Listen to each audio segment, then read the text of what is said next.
Have got an esteemed guest, a man who definitely needs no introduction, but nonetheless someone who has been an icon for most young Nigerians and definitely for me, Professor Wole Soyinka. Lovely to meet you in person, sir. Okay, well, how are you doing today? I'm surviving, I think. That's good. So we're going to keep this fun and light because I think young people want to know a lot of interesting things about you that perhaps they may not have known before. So one of the first questions I will ask you is one I put out on social media to ask if you had 10 minutes with an African giant, what would you ask? And one of the first questions that came through is that people wanted to know what your hair care routine is like, how you maintain such a beautiful head of hair. I don't go to the barber. I just let my comb do whatever reduction it chooses to take out of the head. That's it.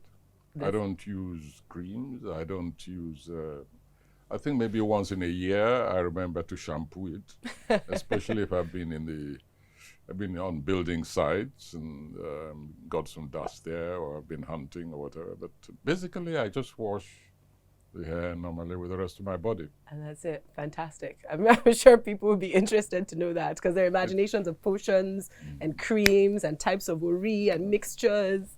No, I don't even like cream in my head at all. Just plain. I love that.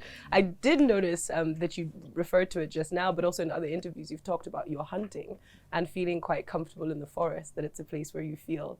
I refer to myself as what? Sorry, I missed no, you referred to hunting as enjoying hunting and enjoying the forest. Yeah, I just take a stroll in the bush, and if anything moves, I dispatch it. Do you have a process or routine that you go through before you go out walking in the bush? Yeah, I take my gun with me. Naturally, I don't use bow and arrows. I know they want us to be traditional, but there's a limit to tradition. You know, it's the most efficient means. And no, I go on my own simply because I like quiet most of the time. But I do go with the traditional hunters. We go deep in the bush. I have to tell you that's been diminishing of late. Especially since we started encountering strange people in the forest. The herdsmen have really become a nuisance, a first-rate nuisance. And the unpredictable, and it's something which people think they just they think it's a temporary nuisance, but I think it's a major crisis for the nation. But anyway, I don't let them spoil my days too much. And your nice strolls in the forest. Thank you. A question though, since it is about Africa Day and the youth who make up the population of the continent, I'd love to know from a man who's such a prolific writer and such a decorated writer, what would you recommend for young people to read, or what are you reading at the moment? I'm very whimsical. Sometimes I'm reading about 6 things at different times. I was going to mention, in fact, that recently I was reading a book still in galleys. It's in the proof stage. And it's actually a book which tells you about, tells you a lot, goes deep inside the history of commerce and trading in this nation. It's by Keith Richards. It's a personal book, but it's full of such historical vignettes. You actually get inside how companies like John Holt, Unilever, the Italian building companies, Borino, something like that. I keep mixing up the names. And it's amazing. It's on one level, it's the histories of those companies and their association with Nigerian business people.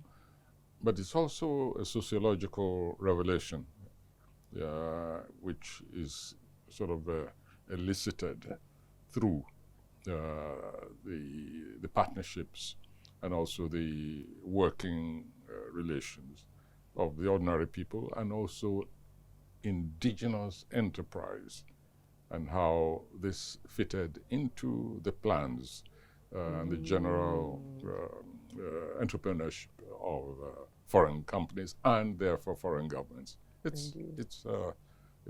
quite a revealing. That sounds enlightening. And finally, so that I don't keep you too long, during the conversations inside, Samia Nkrumah referenced the totality of the strength of Africans being about 1.5 billion if we include not just Africans on the continent but in the diaspora. And that's very interesting, because I wonder to you, what is the definition of an African? Who is an African? Because sometimes at home people dispute, oh no, you have not been here, you're not raised here, you're not born here. So to you, who is an African? Well, that's a very large question, of course, and it's a good question, because some of us, I don't know how it happens, but basically, for me, the diaspora is part of Africa. Africa, for me, is not defined by seawater, and at the same time, Africa, for me, is not defined by the mere geographical contour of the continent. We have Arabs on this continent, and people, and even some of them like to call themselves African, but I see them distinctly, culturally, historically, and very often by religion, and by even their own attestation, I see them as Arabs. So Pan-Africanism has had a very turbulent existence, simply because of the will to identity, the will to numerous identities of the people who live inside the African continent. In other words, if a certain section says we're Africans, for me, yes. If, however, they say they are Arabs, why do we insist that they are Africans? And if they form the Arab League, if they belong to the Arab League, for instance, if they have a LESCO, which is the Arab version of UNESCO, and so on, they are identifying themselves very distinctly and quite, accurately as Arabs.